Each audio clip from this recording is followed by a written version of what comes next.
2 Korintus 4 ayat 5-12. Sebab bukan diri kami yang kami beritakan, tetapi Yesus Kristus sebagai Tuhan, dan diri kami sebagai hamba-Mu karena kehendak Yesus.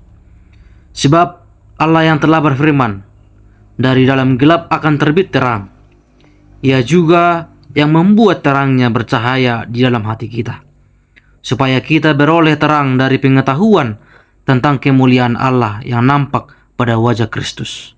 Tetapi harta ini kami punyai dalam bejana tanah liat, supaya nyata bahwa kekuatan yang melimpah-limpah itu berasal dari Allah, bukan dari diri kami. Dalam segala hal kami ditindas, namun tidak terjepit. Kami habis akal, namun tidak putus asa. Kami dianiaya, namun tidak ditinggalkan sendirian. Kami dihempaskan, namun tidak binasa. Kami senantiasa membawa kematian Yesus di dalam tubuh kami, supaya kehidupan Yesus juga menjadi nyata di dalam tubuh kami.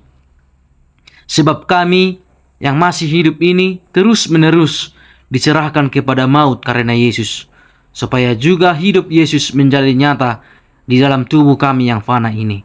Maka demikianlah maut giat di dalam diri kami dan hidup giat di dalam kamu. Saudara-saudari yang dikasihi Tuhan, pada masa Paulus, ternyata ada saja pengkhotbah-pengkhotbah yang memiliki motivasi yang tidak jelas. Mereka hanya ingin memiliki banyak pengikut. Rasul Paulus menyadari bahwa pelayanan itu diterima karena kemurahan Allah. Artinya, bukan karena kemampuan diri Paulus sendiri.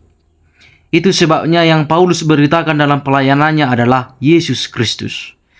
Itulah fokus pemberitaannya, bukan yang lain, dan bukan juga dirinya sendiri.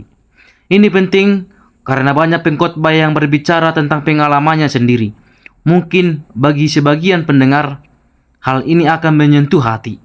Namun masalahnya, pengkhotbah semacam ini tidak membawa orang kepada Kristus yang menyelamatkan. Karena Kristus yang menjadi fokus pemberitaan, maka Paulus pun memberitakannya dengan integritas penuh. Meski demikian, mungkin saja ada orang yang menutup dirinya terhadap kebenaran yang Paulus beritakan. Namun, itulah orang-orang yang memang akan binasa. Rasul Paulus sendiri sadar bahwa dirinya hanyalah bejana tanah liat yang dipakai untuk menyampaikan harta mulia itu.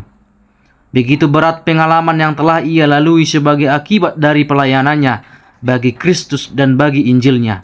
Ditindas, habis akal, dianiaya, dan dihempaskan.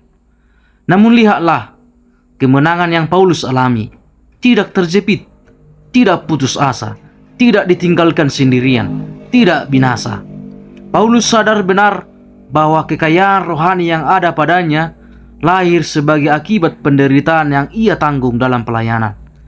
Melalui penderitaan, Allah membuat pelayanan Paulus semakin efektif. Karena itu, ia tidak menjadi patah semangat. Karena semua yang ia alami adalah untuk kepentingan jemaat Korintus yang ia layani dan bagi kemuliaan Allah. Bila begitu, berat kehidupan seorang hamba Tuhan sejati. Adakah kita terus mengeluh atas pelayanannya, padahal hanya ada kekurangan kecil?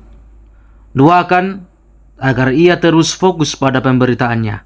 Ingatlah, tugas hamba Tuhan bukan menyenangkan hati kita, melainkan menyenangkan hati Tuhan. Amin.